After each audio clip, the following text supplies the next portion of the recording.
businesses like the ice cream business, right? You ask why there's no more ice cream businesses in the inner cities or in the hood, quote unquote, in the hood, right? You need a family structure. That business doesn't. When you go, it's Tuesday night. If we go, literally, we on 7 Mile, right? If we go 8 miles due north, we'd be in Birmingham, right? Mm-hmm. Between 14 Mile and 15 Mile, there are 7 ice cream parlors on Woodward going through downtown Birmingham. If you start at 14 and a half, and you include Overlands, you got 8. All 8 are going to be thriving. And you know what you're going to see? Mom, dad, 3 kids. Yep. Groups of teenagers who are spending mom and dad's money. Mm-hmm. But the bread and butter is going to be mom, dad, and kids. And there's going to be lines of them at all 7. That's what you need. When I was a kid in Southfield, you know what all the dads would rotate? After the game, every dad would go to Baskin Robbins, it used to be a 12 Mile in Southfield, and buy ice cream for the team. Yeah. And every team had the same thing. So there's 30 teams in the Little League, right? It was tradition for everybody. And guess what? In those kind of neighborhoods, all the dads can afford to spring $60 a month. It's my turn to treat the kids to ice cream. Well, Luke, because you was helping run the show here, what we tried to do with our pricing, and that's why I was loss leader and it was break even, was I knew that the average guy around here, I did not want a guy to walk into this shop and knowing how kids can be, kids see everything they see they want, right? Kids will run up your tab $25 in a heartbeat. So we had quarter ice cream cones. Loss leader, you can't make money selling 25-cent ice cream cones. The thought is if I get enough kids in here that I can sell me some $6 burgers to their parents. Mm-hmm. But that didn't happen. But that didn't happen because, again, the money didn't dry it up. We banged the 1st through the 5th. Wow. That's a small amount of the month.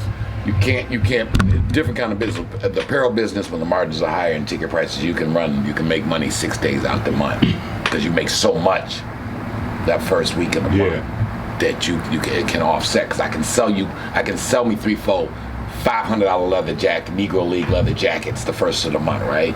I can sell me $180 hoodies the first of the month. I can sell 300 pair. That was then. Can you even now in Detroit? The apparel stores are kind of dry. I mean, there's not much commerce happening outside of the green zone. That's what we talking about. Just how the neighborhoods. And we're on. This was one time. Pretty. So there's certain things that when we talk, we can talk about, as we were saying before we cut, the family structure and that shit. It all sounds square, but it's gonna dictate whether your living environment, whether there's goods and services, because business people ain't gonna do business where they can't make money. I don't believe me. Don't think they're business people who want to have more in the hood than just liquor stores, right? Because they don't stay open. They just the money ain't there, and it ain't popular to say that's what baby mama neighborhood economies look like.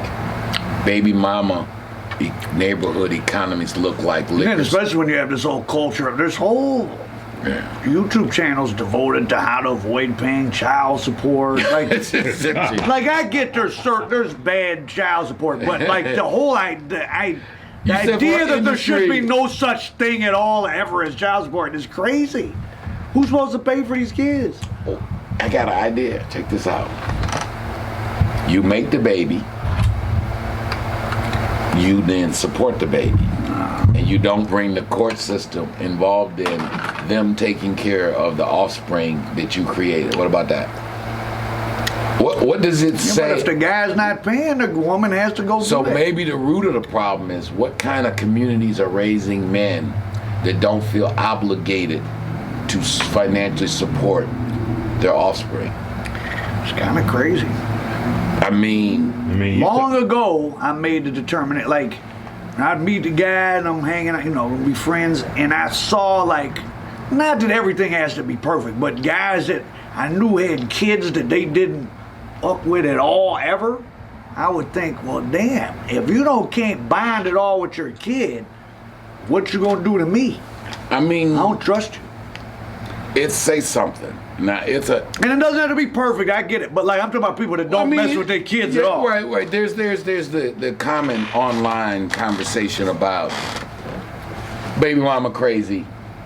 So and that makes it difficult for me. She wasn't crazy when you was beating it down. You should. I go both ways. Young women need to be more careful who they spreading their legs for. Men need to be more careful who they putting their penis in, because both of them spreading your legs lead to babies.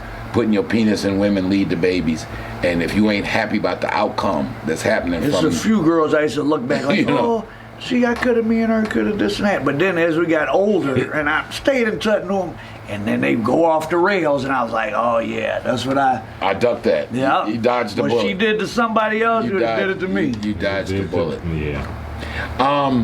We was in New York not too long ago. We what? Met a legend. Branson.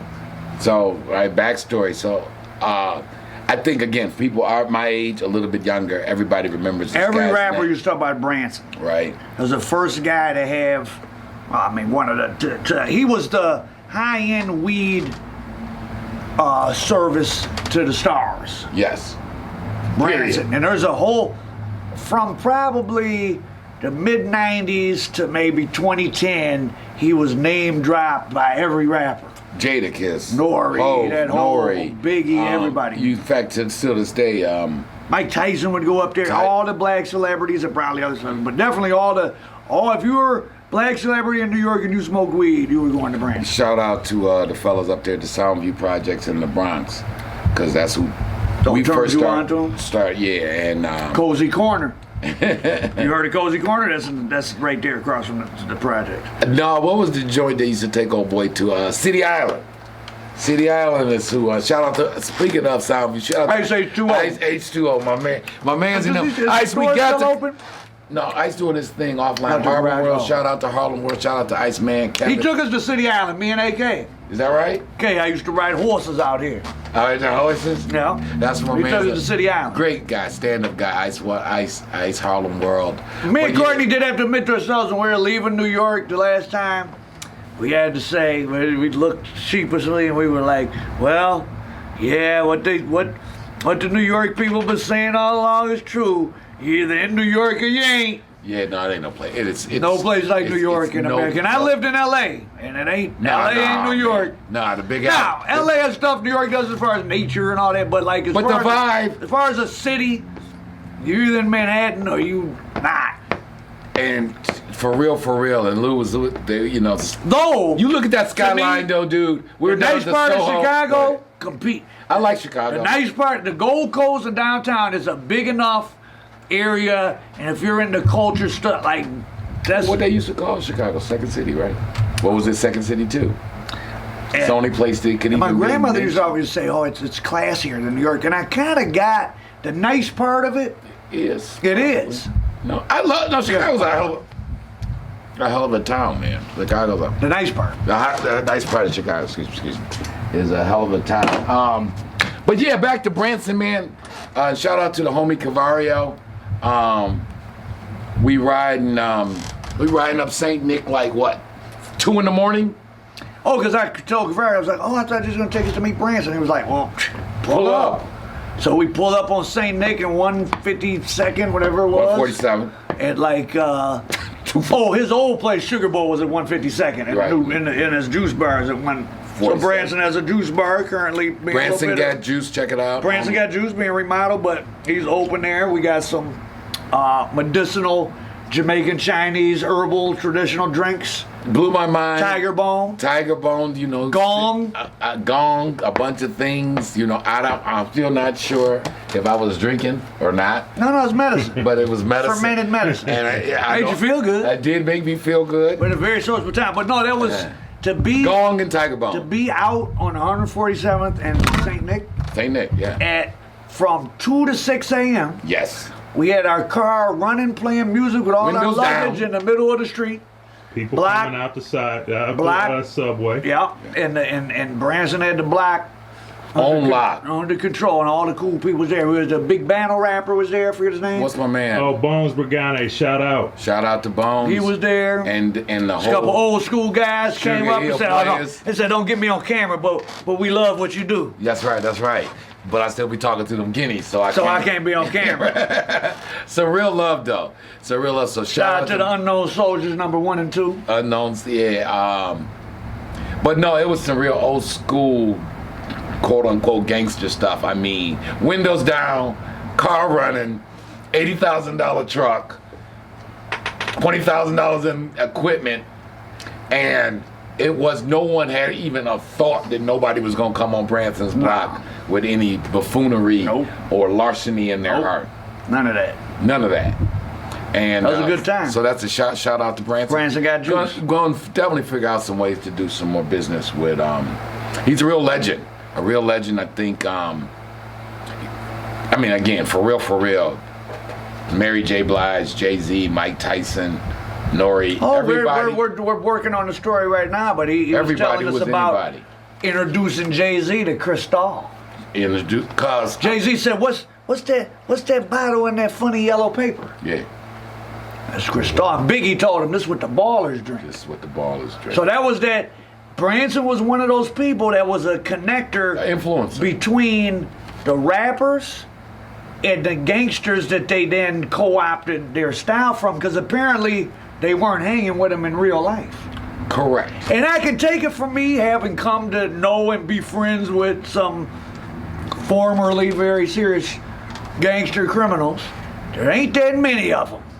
And even as somebody that was from Detroit and ran around and did all type of criminal nonsense and I know a bunch of violent people, but unless you know one of the few that's a member of the union, as you call it, you don't know them. And it's amazing. You can really be out here in the street doing some wild stuff and never really meet a real gangster. Correct. Because there's not many. No, and And they're the same people. Listen, the same people that might have been mentioned in a indictment on the front page of the Free Press in 1982 is still riding foreign cars facts. and wearing Louis Vuitton tracksuits. And you're driving by properties they own Right every now. day that they own, and you have Sometimes no clue. they come visit us and we have lunch with them. And sometimes they come visit. Because the union is still the Same union, people. right? And this you're talking about generational family ties and networks of people. And people that people gossip about. This one's a snitch and this and we'd be like, well, gee, they still around. No one else seems to think that. Right, so like, who they snitch on?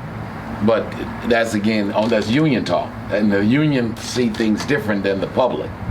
Because the union actually know whether they snitched or not. Or whether you mean they caught a case. Yeah, and there was a plea and there was a everyone had plea- to figure plea, out and there was a something. joint plea and everybody on their crew took the plea at the same time as opposed to cooperating and throwing their crew underneath the bus.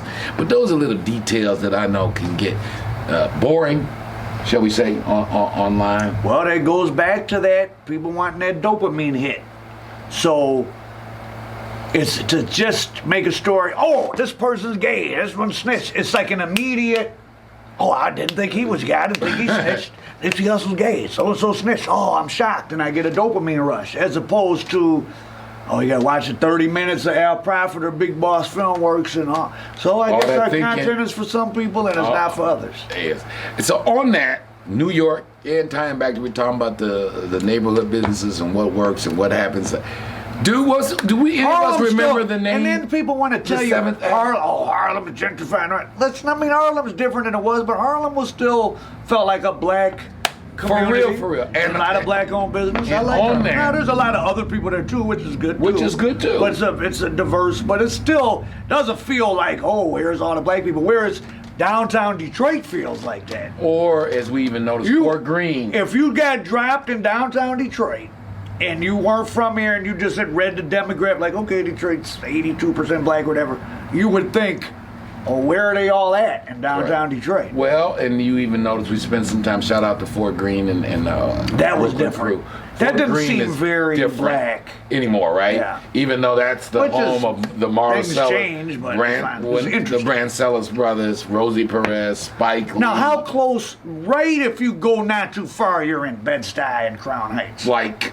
Right on the other side of that park. Like on well, Marcy Projects where Hove is Oh, was from on the other is side of Center that park. Was that pretty bad when you were?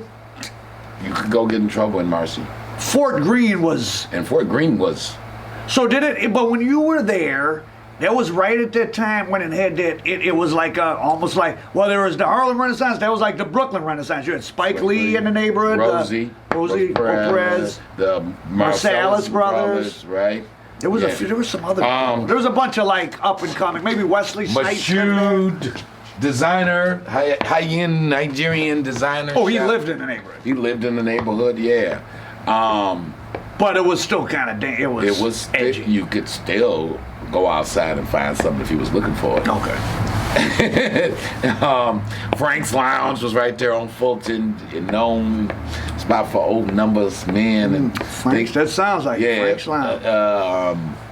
Madiba, this South African guy, which is Nelson Mandela's tribal name. Oh, yeah. Madiba. We ate there once, didn't we? Yeah. What was it? Oh, it was a South Yeah. African restaurant? South African restaurant, they brought. He was like, What's South Africa? Like a heavy meat?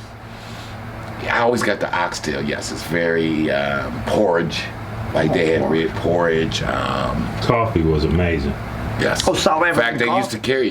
They carried my coffee. They carried my. Oh, it lasted till. all the way. Yeah. Yeah. But I was saying about. One Down time the owner of cou- the only vertically integrated black-owned coffee. They You know owned the what? land in Angola. They grew Check it, it out. turned it into coffee. Never know. But as of the last 6 weeks. Oh, have you been talking to Me him? and Mr. Miguel have been back in contact. Shout out to Miguel. He's Tell you, that's a real bit. I mean, they got the storyline. It works from the. yeah, we're the biggest product, black all that. importers of coffee for a long time, and the Angolan bean. Is, And you were growing it. yes, a superior coffee You were bean. growing your own beans, turning it into coffee grounds, packaging it, had a retail brand. Vertical mean. We was partnered with Escobar to put it in street terms. Vertical means you get the kilo and you break it down to nickels.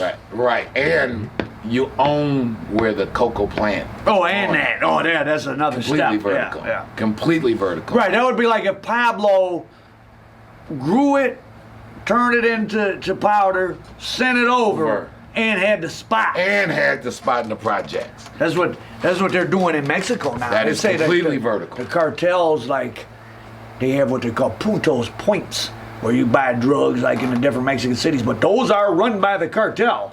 Oh, that's when they're getting to it. They're getting all the money. That's when in the coffee business called bean the cup. That means you're bean the cup. I take it from the bean all the way to when you're at Starbucks or at my cafe buying a $4 cup of coffee. Ain't nobody else touching So none 11 of the cents money. a beans is $4 a coffee. There you go.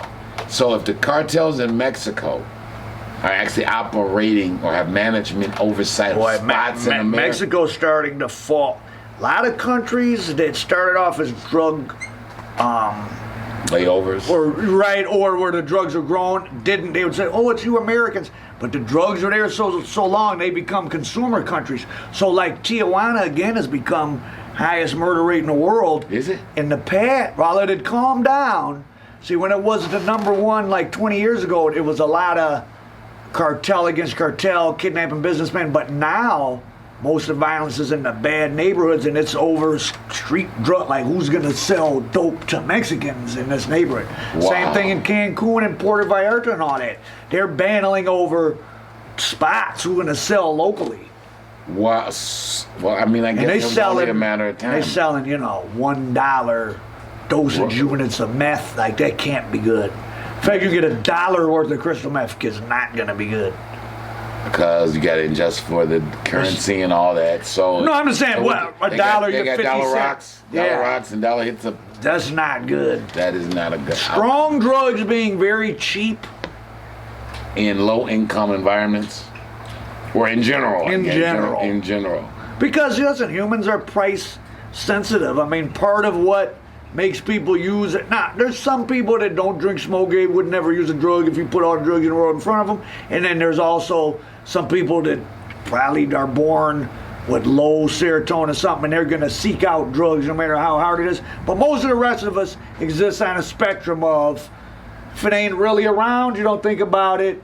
If you're around, you know, like at times, like when crack got popular, if your friends are socially doing some new thing, a lot of people will try it. Well, I was gonna say, I think we saw the experiment here in America when kilos went from kilo coke went from 60 to 13. Couldn't believe when you guys were saying they got down to 12 and 13 in Detroit. In Detroit, which That's shocking. led to your $2 rocks and your $60 eight balls, right? And at that point, people who never thought about cocaine started to, because you figure, what's the risk? It's so cheap. I get a big thing like this for $5. I'll give it a try. When just 2 years ago, my buddy was talking about this little bag of $100 powder, and there's no smaller unit. and there's no smaller unit, and I'm making $300 a week. I'm not trying that, and I don't want to know nothing about Boy, it. that was the thing about drugs have kind of stayed the same price as the economy's grown. But like back, you know, in 1985, like a $20 bill was a money? big deal. Yes. So when Money people was went money. and smoked up their check, that was like a phrase you heard back then. Like, so-and-so smoked up their check. Yes. It would be 5 o'clock on Friday, by 10 at night, the household is in an uproar. He smoked up the check. Yeah. Yeah, because he was Daddy supposed smoked to. up the check. He was supposed to come home. No bills have been paid. Right, DTE, Nothing. water company, Didn't even buy any groceries. and rent was Because he due. stopped at the spot on the way home. So that is what happens when drugs get too cheap. People who never would have been exposed to them, because when only rich people, when only entertainers or kingpins were doing coke, the world was a lot. Now maybe it's not saying it's good for them on a personal level, but they're not as socially destructive because they can afford it. Yeah, I mean, and nobody. Drugs don't make you go to jail. Having no money and doing drugs makes you commit crimes. As somebody in recovery, as a person in recovery, as we often say, most people don't realize they have a drug problem until the drugs run out, Or till they run out of money. which tend to happen Same, simultaneously. right. Which tend to happen simultaneously, because once you got some more money, you get some more drugs, and you never figure don't out really what think you're about really, it now. what the extent of what you would be willing to do to get some more drugs. Sad, I can imagine. As long as you got some more money, How just to many buy it. women were traumatized by? They woke up one day and like, wow, I traded myself for a couple rocks last night Correct. and didn't recut. You know, how do you feel bad? Like that had to be a. Well, because life in society is so different. This is kind of a grown-up conversation I guess we're about to go into. So anybody who wants to be honest knows that, and if they went to, and it happens at college campuses, it happens at workplaces, it happens just in life. Said young lady drinks too much, ends up maybe having more than one sexual partner that evening, consensually. No, if you're no, fellas, be careful. If she's too drunk under the law, it can be considered non-consent. If someone's But that is different than being the need to get a I want some drug. crack so bad. That right. It's one, and although they've seen the same, they're really not. And I think that's why, unfortunately, when people start conflating all things to be the same, because I've been around the block a bunch of times. Some people into that. Some In people different like cars. Some people like being. Some guys like being with 3-4 women at one time. Some women like being with 3-4 guys at one time. Those are adults' decisions. If it's an actual free choice. See, that's what I'm saying. Right. I mean, there are people who are. Now you said like But in the spot. Didn't you say there would be guys whose thing was to wait around and prey on that girl that was out of money or owed some money and slide in and.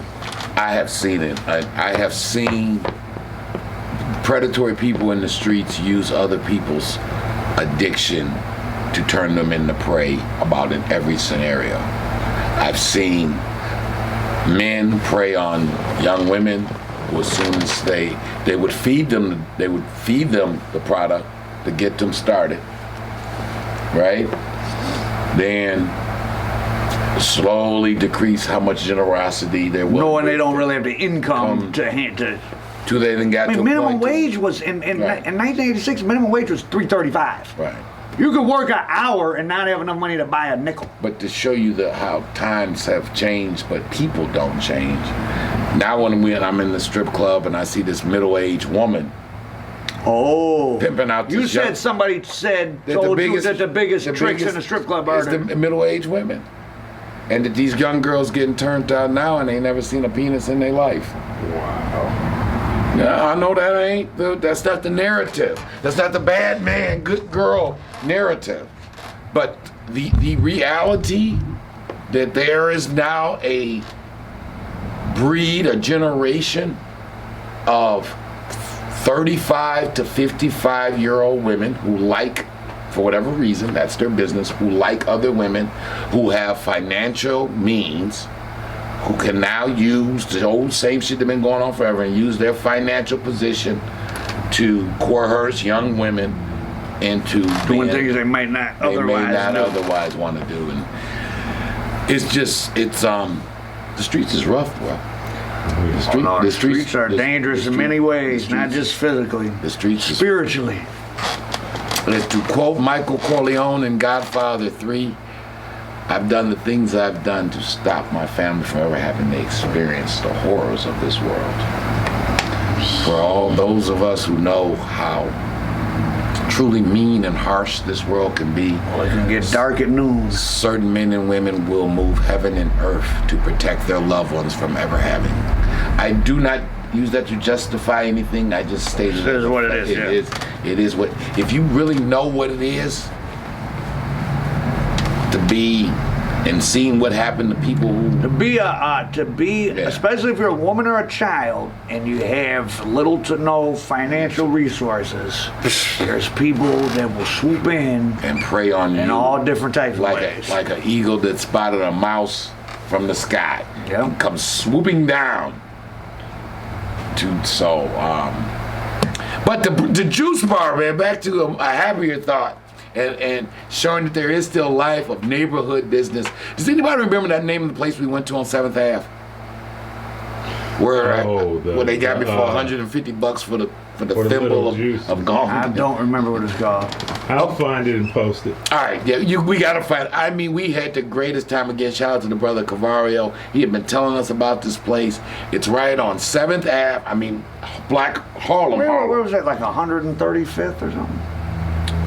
Was it lower? It was lower. I'm thinking 7th Ave and 117ish. Oh, okay. Because we were looking up at the Charlie Rango building at 125th. Oh, and that's where that is. Okay. And that's at 125th. I know it's north of Yeah, we was about 6 blocks. Like 117, 118, 7th Avenue.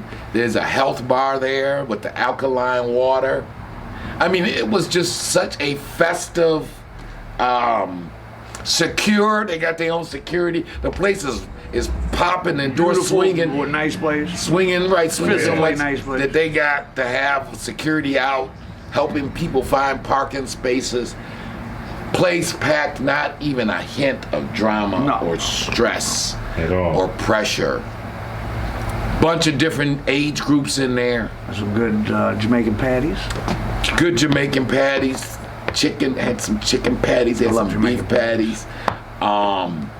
Alkaline water. But again, and it wasn't overpriced, but it wasn't inexpensive either. No. But it shows what a community can still look like when people got jobs. Or something. Well, I mean, what's income. going on around here? Income and the flip side, But yeah, we'll have to get the name and put that in the description, man. Again, shout out to the homie Cavario. He'd been telling me about that place. Right there, if you're in Harlem. You'll know when you find it because you'll see all the people. So we had two healthy experiences there on 7th Ave, and then again at Branson Got Juice. And so we may be doing some business up at Branson in the future. I've kept in touch with the OG. We chopped up. We did have a couple entrepreneurial conversations. I mean, I think the guy is a legend. I think there's a whole generation. I think everybody my age and a little bit younger knows. I mean, the guy's name was ringing so much. People thought Branson was a strand of weed, like Thai or Sesame or Kush. Right. people be like, they got that Branson, not even realizing that he was a person. That's how synonymous Branson and his jars and So that's your homework for tonight. Find some rap songs they reference Branson. Branson. You got some stuff you're gonna be dropping on your platform on them. We got some stuff on American Dope coming. We got some stuff on Big Boss Filmworks, and we got some American Dope Big Boss Filmworks. Don't lose mom. Just Lose released the Mom. book. Shout Had a out nice event you invited us to. Karen Stevens. Is there a website? KarenKnocksOutCancer.com. My other KarenKnocksOutCancer.com. my other mother, Lou's mom, who was my friend, has been supportive of us since we started this thing. I got the honor of getting to know her and her sister Anita, and her sister Deborah, and the whole Stevens family over the years. And in that, I got a chance to find out this remarkable story about Lou's mom and how 6 different times she's been able to defeat cancer, knock on wood, and is a thriving, energetic, just full of positive energy woman. And God is good. She's actually now chronicled it in a book, Karen Knocks Out Cancer, without chemotherapy or radiation. I mean, it's a story about cancer and beating cancer. It's also a story about the incomparable human spirit. It's a story about being your own advocate in life. That just because somebody has Being your own advocate that's in right. life, right?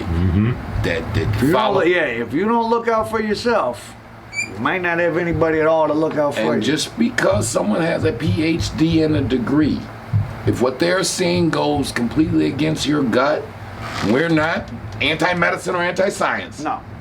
But be your own advocate. And it's okay to ask for a second opinion, right? Sometimes even a third opinion. Because you can talk to 3 experts and You get should, 3. as someone who's done well in the educational system, you need to keep asking questions till you understand the assignment. That's true. Man, that's it. Yeah. Till you can get, 95 or more on the test. You should keep asking questions. That's right. So, great read, inspiring story. We'll have some stuff online about it and definitely in the descriptions for how you can get the book. How do they get the book, though, for right now? KarenKnocksOutCancer.com? KarenKnocksOutCancer.com, or it will be on Amazon in the next 3 days. Coming soon to Amazon right now, KarenKnocksOutCancer.com. Available now. We ain't mad at you if you use our good partners at Amazon. But if you saw fit to cut out the middleman and wanted to order it directly at KarenKnocksOutCancer.com. You can get at me, 313-459-9991. Trust me, don't put your number. Holla at you. Holla at your man. Yeah. What an email, don't never There you go. trust me. All right. You got Big Boss Filmworks. If you want to contact Big Boss Filmworks at gmail.com or Big Boss Filmworks at yahoo.com, get all the information you want and follow-up conversations about Karen Knocks Out Cancer. Again, great read, inspirational story. We here at the Big Boss American Dope family continue to try to put out quality things, trying to uplift people and create thought so that we all can be the best we can be. We continue to be the vanguard and make the stand against the onslaught of goofiness and buffoonery that plagues the internet TV. The internet, Facebook TV. The internet, Facebook TV.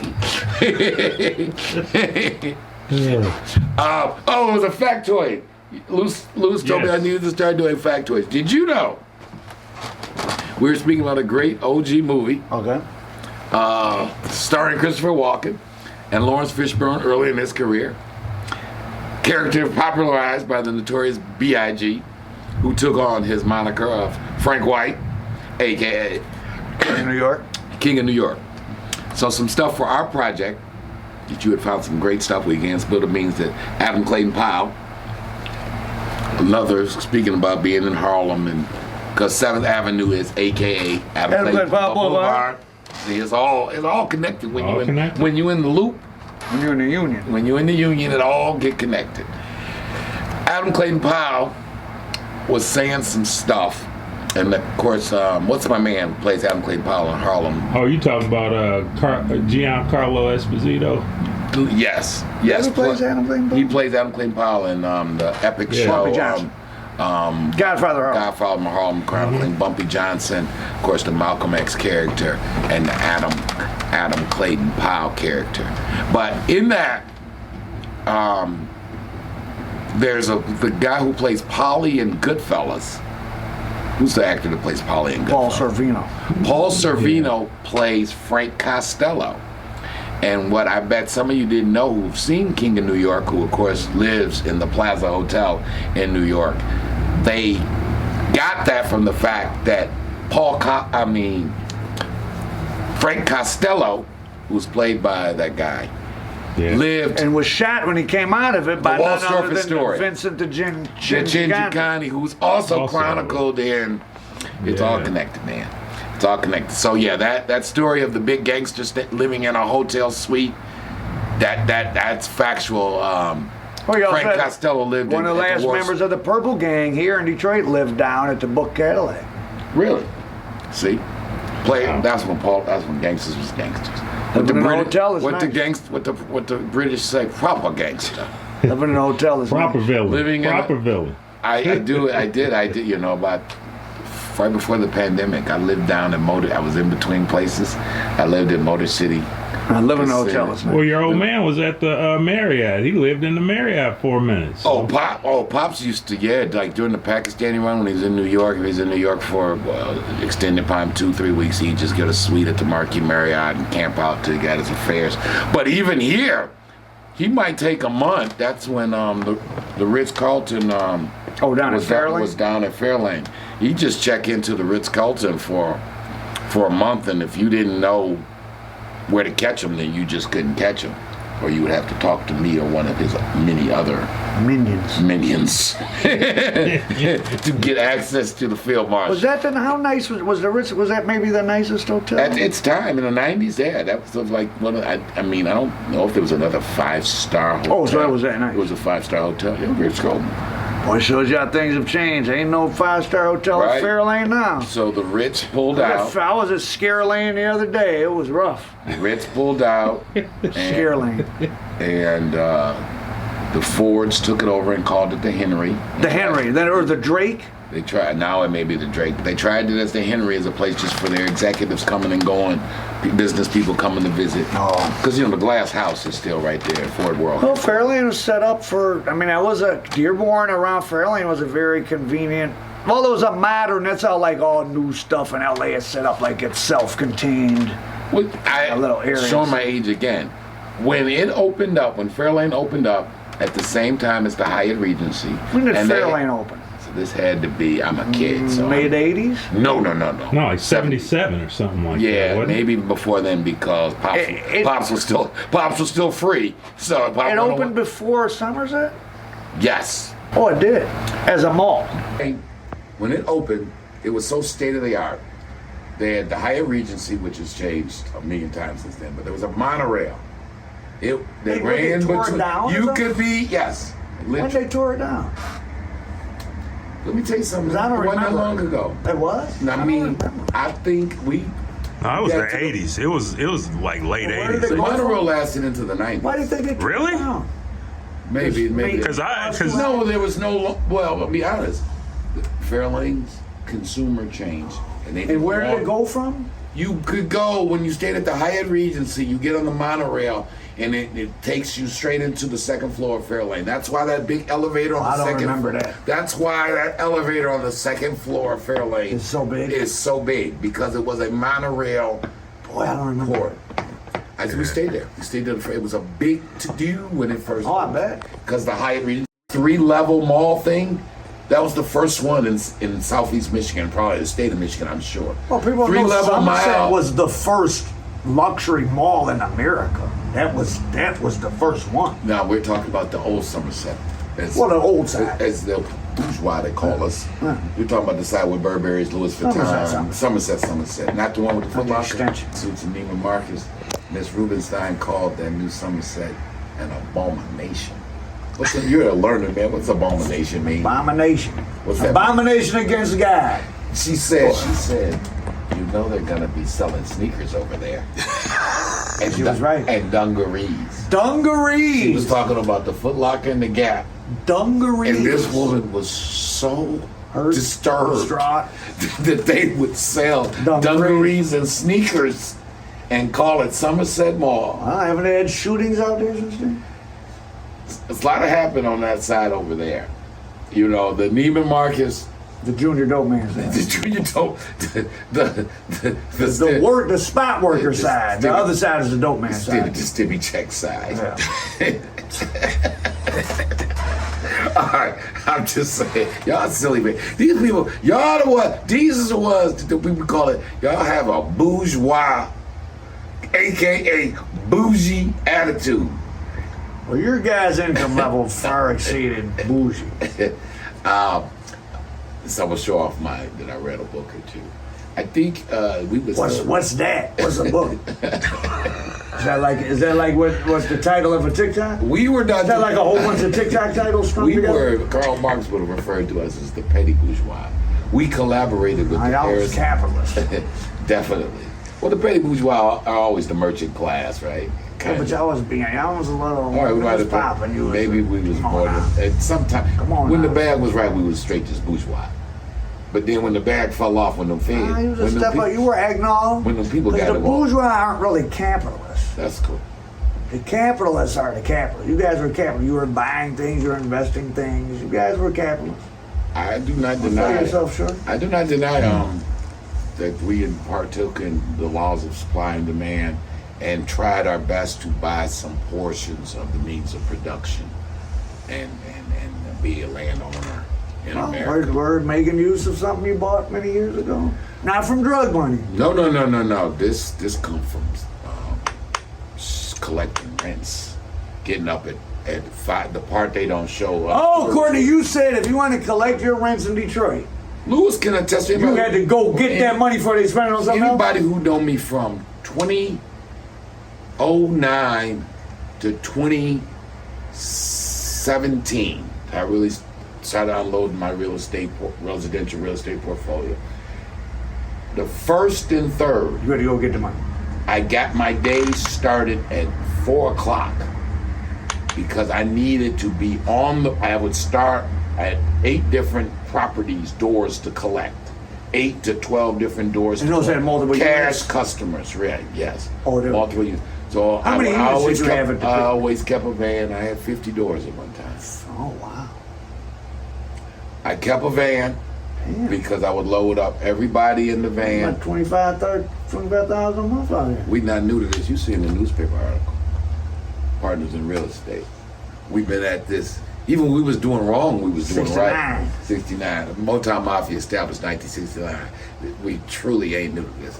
You know, and back in the Y'all day. are the usual suspect. Correct. back when I was drinking and them things, and I would have 1 or 2 drinks, and I'd be talking that slick talk When about they hit a deals. button on you. I had to turn me into Superman, as the big man used to say. That's why I forgot more about this hustling than y'all niggas gonna ever know. My trick money is your re-up money and things of that nature. When that liquor would get in the hell, I'm talking Things of like that that. nature. Yeah, things of that nature. You know what you talk about is trick money, and y'all talk about that's re-up money. What I scrape off the table is what you bag up. Now that probably. Ooh, say it ain't so. Say it ain't I so. think when they raided that Frank Matthews factory, they got a half key of heroin and scraping the pots and the ladles and the. God rest his soul, Dale T. Walker, the crew, they would have to take turns, and it just got orderly. Who got to take the razor blade to the hookup table after we was done working? Oh wow! Because, Well, you're going to get a half ounce. Because Pop's method, half ounce. my father, Of so that what would that be worth? A couple $1,000? said around $4,000. $2,000. Yeah. Because he's so meticulous. And his method, especially the way he used the playing cards of mixing back through sifters, use them by hand pressure, mix reserve, then sift again, big, nobody called Pop's professor because of his meticulousness when cutting and capping up the jive. Capping up the jive. He's made famous. But with all of that pressure, the residue begins to stack up on the table. Oh, and it's like a sticky gum. It's like a sticky gum, so you need a razor blade. This is a glass table. And after you do a table this long, a 6 foot long glass table with maybe a half an inch. Oh, pressed upon the whole thing. Oh, it's a pile. It's a half ounce. And they call that was some people. Some people, yeah, they just copped that. Going to recop. We just scraped that. But that was the end. That long time. He said they capped up the jive. I knew he was a legend. Oh yeah, shout out to again Branson and his crew. He got some real guys up there. They definitely. Yeah, this polo shirt turned up like this. Like that, yeah. On the late night hype. Yeah, they remembered the lines from Motown Mafia to the T. We're gonna go into all that. Other gentleman that just completed a 9-year sentence. 9-year sentence, welcome back home. No, a bunch of real guys up there. Oh, that's real. Branson's a real guy, and it's real guys up and around them. So shout out to Cavario for taking us up there. Shout out, big homie. And then think of some of the other platforms. You put up something, that really smart guy with the. Yeah, you're talking library. about Kirk Thomas. Kirk Thomas, yeah, With the private library. Cavario, like all of us, lives in a bunch of different worlds, interacts with people in a bunch of different worlds. Just because we know about capping up the jive don't mean that we don't know about some other things. World-class historians. Things of that nature. Oh yeah, Cavario took us to the most. I mean, we were in a rush, we had to leave, but we did get to spend a little time there. He was walking around in this, I guess that's Sugar Hill. Yes. So it's a hilly part, like way north part of Harlem. And he was looking in someone's basement window and he saw these books. And it's a guy who has this Black History bookstore and it's an Airbnb. And Airbnb, just really cool. Something just. And then what was this little, like a block away? It was the. Oh, he took us up this block where there was these. Washington Heights is where you were at. No, that wasn't Washington Heights. That was still Harlem. Oh. That was still Harlem. That was Sugar Hill. Well, Washington Heights isn't too much farther, but that was Sugar Hill. They Got you. But there was these houses that were built and the doors were small. You could tell how old they were. They were like. How did he characterize them? Colonial times. They looked like Colonial. Savannah, Georgia, Right. 1810. No, it was a great trip. And that was from Branson to Fort Greene to. All our meals. I mean, you guys made use of The the traffic Sierra Leone jam, and so- soul food buffet. Buffet. Oh, yeah, that was right. We were up there. That was a Sierra Leone. Where were they? Were from Senegal or Sierra Leone? Burkina Faso. Burkina Faso. Burkina Faso. They had a huge soul food buffet that was Right good. there at Fifth Avenue. We was at 5th and 125th. Yeah. Right there at Cavario's OG. Who, Travis. Who, Or no, it's Travis Key, the other guy. Another OG from Harlem. So but we got all that content. You guys will be seeing all that. We had Cavario back on his original They just block. get the bricks for 4,000. 4,000. Straight out the islands. The Right, Caribbean. come up right another Caribbean connection. So I guess when you get them for 4,000, I guess they I can want be to ask you, 10. y'all knew Basil Miller. That sounds like you knew Mr. B. Sound like, what's your last name? What your name is? What your name is? All right, but it's your man, CRB Jr. With his man, Al Prophet, American Dope. Big Lou Stevens behind the camera, Big holding Lou. it down. Big Lou, better ask Big Lou. somebody if you don't know.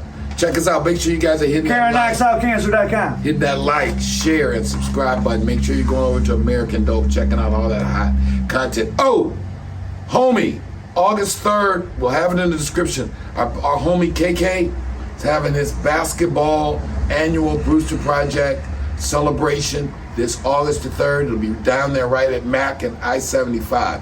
That's the big homie KK. Of course, he's got his book out, If These Streets Could Talk. August 3rd, that's a Saturday. They do it every year. They always salute somebody from the projects who's done well and doing some good things. It's a real kind of family, old school environment. Make sure you guys come down and join us. Definitely Big Boss and American Dope gonna be down there to get a brother KK a shout out and our support, because it's a classy thing that he's doing there. Who else? Shout out to the homie Skip. Shout out to the homie Pep. We got some stuff we're all talking about. We about to put down some more stuff. all of that. So shout out to the whole family out there. It's your man, CRB Jr., Motown Mafia Podcast, American Dope, doing what we do.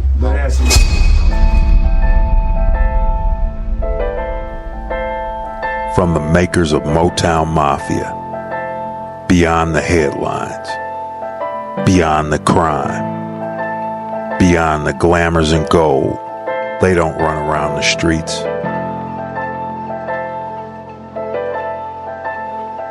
They run the streets. Beyond Street Dreams.